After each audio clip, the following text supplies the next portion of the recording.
Magandang araw mga bata! Happy Filipiniana Week! Today in Filipiniana Week, we will look at these very popular traits or characteristics of Filipinos. Yes, if you are thinking of being hospitable and helpful, you are right. We Filipinos are known all over the world for being hospitable. And of course, part of being hospitable is being helpful.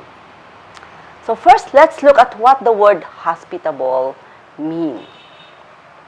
I like what word.net says about it.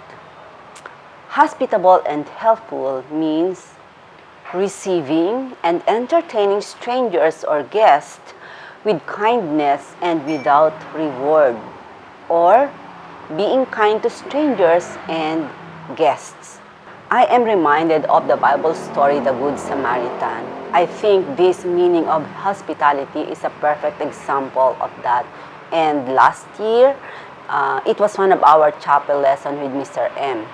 So the Good Samaritan story was about a traveler who was beaten half dead, and only a person, a Samaritan, who was even an outcast during that time, was the only person who helped this man.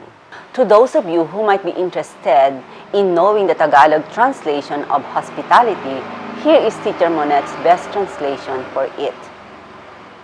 Maganda or mabuting pakikipagkapwa. What? That's a big word. I know. But I think the first two words are familiar for most of you.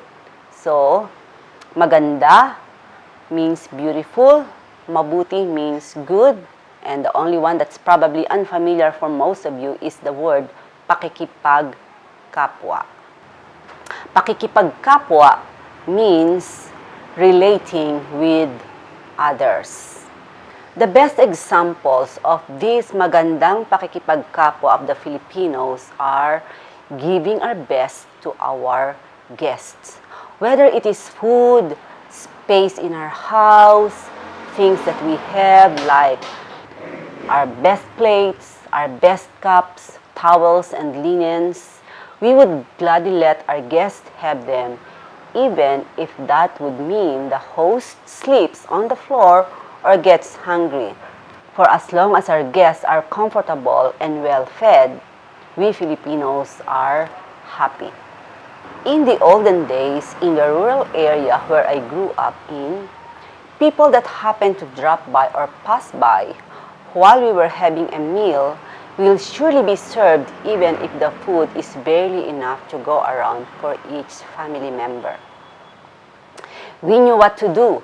When an unexpected guest arrived while we were having a meal, we would eat less and give the food to the unexpected guest, whether we knew the person or just a passing traveler.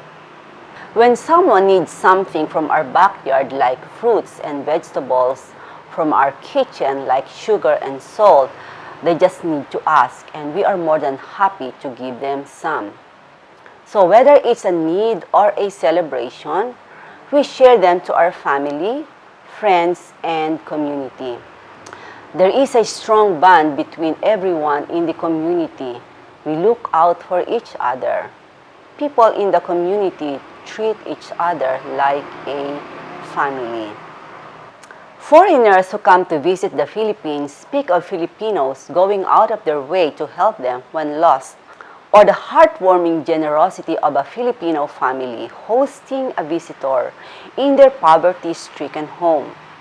Meanwhile, most foreigners who attend Filipino gatherings abroad testify to the warmth and friendliness of Filipinos as they experience that feeling of belongingness or being a part of the family. Indeed, the legendary Filipino hospitality is not limited to the Philippines. It is everywhere wherever there are Filipinos. So, there it is, Filipino hospitality. Maganda or mabuting pakikipagkapwa.